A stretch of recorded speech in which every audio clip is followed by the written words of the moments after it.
Sekarang ini rakyat sedang berdepan dengan situasi ekonomi yang amat mencabar dan masalah kos sara hidup yang semakin meruncing. Setelah setahun 5 bulan kerajaan Madani mentadbirkan negara, kita lihat banyak data-data ekonomi bukan semakin bertambah baik tapi semakin merudum. Misalnya kejatuhan nilai ringgit yang telah banyak diperkatakan oleh ahli Dewan Yang Mulia ini sebelum ini. Soalnya, mengapa nilai ringgit kita semakin merudum? Ya, saya tidak nafikan antara sebabnya ialah tindakan Rizab Persekutuan Amerika Syarikat menaikkan kadar faedahnya.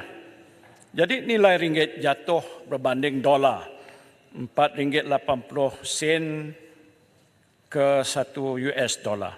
Ini disebutkan yang paling rendah dalam tempoh lebih 26 tahun.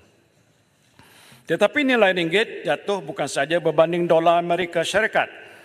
Sejak bulan Julai 2023, nilai ringgit menyusut 4.6% berbanding Thailand, 3.73% berbanding Vietnam, 3.37% berbanding Indonesia dan 2.26% berbanding Filipina.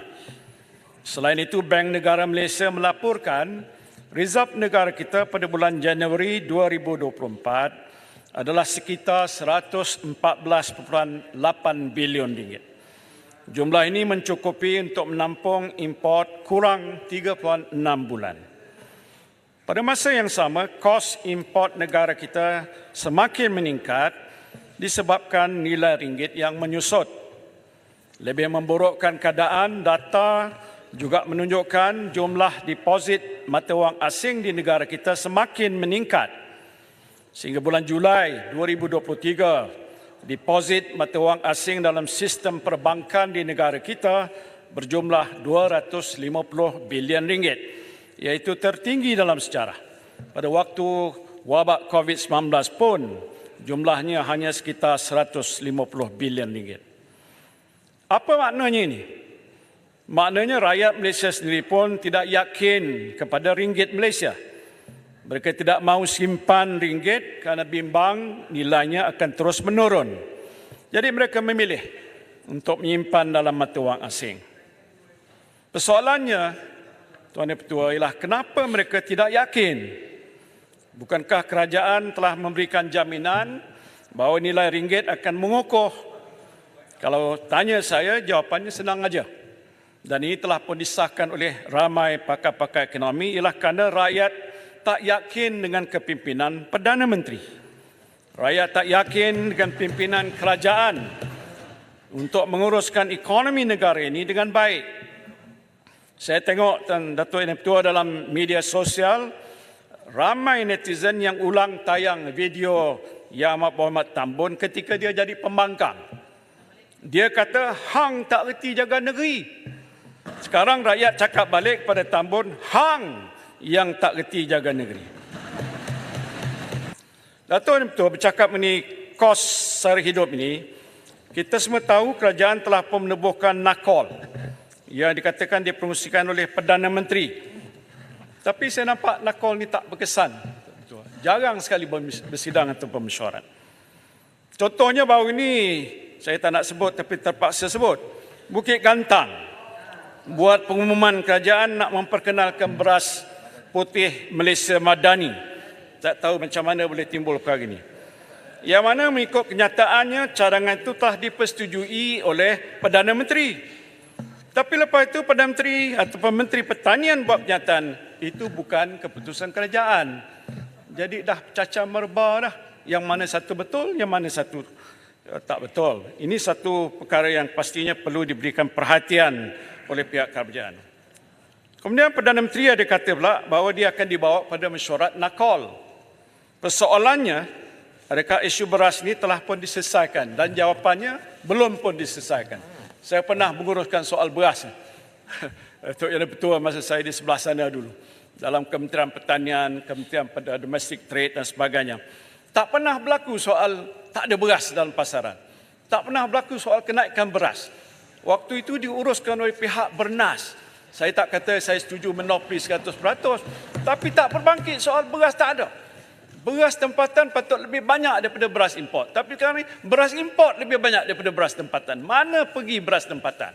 Sampai hari ini tak terjawab oleh pihak kerajaan. Paguh, Menteri Laluan. Ya. Terima kasih Paguh, Terima kasih Ketua. Daripada cerita berkaitan dengan kos hidup ke penurunan harga ringgit, harga barang meningkat, setuju tak Paguh kalau saya cadangkan supaya Perdana Menteri memecat Menteri Kewangan ataupun menukar Menteri Kewangan? Terima kasih Ketua. Setuju 100%. Tapi saya jangka tak akan berlaku, Datuk Yang Dipertua. Realistiknya begitu. Jadi oleh sebab itu, Datuk Yang Dipertua, saya minta supaya Perdana Menteri, Pengerusi Nakol dan juga menteri-menteri yang terbabit dalam pengurusan soal kos sara hidup ni seriuslah. Waktu kita menguruskan COVID, bukan saya nak membanggakan diri, kita bersidang setiap hari kerana isu masalah krisis.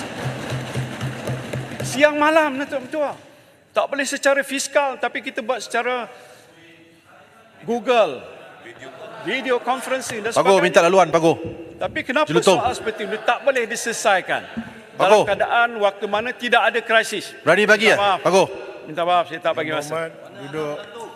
Jadi, Datuk Yang Ketua, kebimbangan utama Perikatan Nasional ialah situasi ekonomi negara yang kian meruncing dan masalah kos sara hidup rakyat yang berlarutan.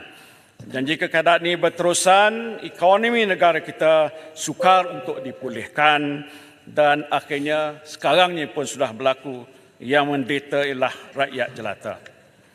Yang Amat Berhormat Tan Mun ketika jadi pembangkang dulu juga pandai berjanji macam-macam. Saya tak payah sebutlah janji itu janji ini, tapi nampak satu pun tidak ditunaikan. Dan saya berharap agar Yang Amat Berhormat Tan Mun dengan izin walk the talk. Ingatlah janji-janji yang ditabur kepada rakyat dahulu, jangan berbohong kepada rakyat, buruk akibatnya.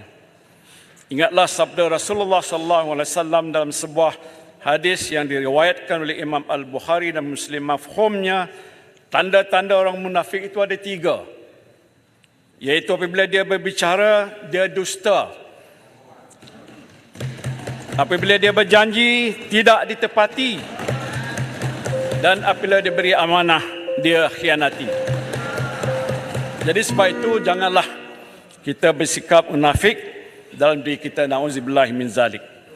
Datuk Yang Dipertua, saya dengan ini menyokong usul ini. Terima kasih.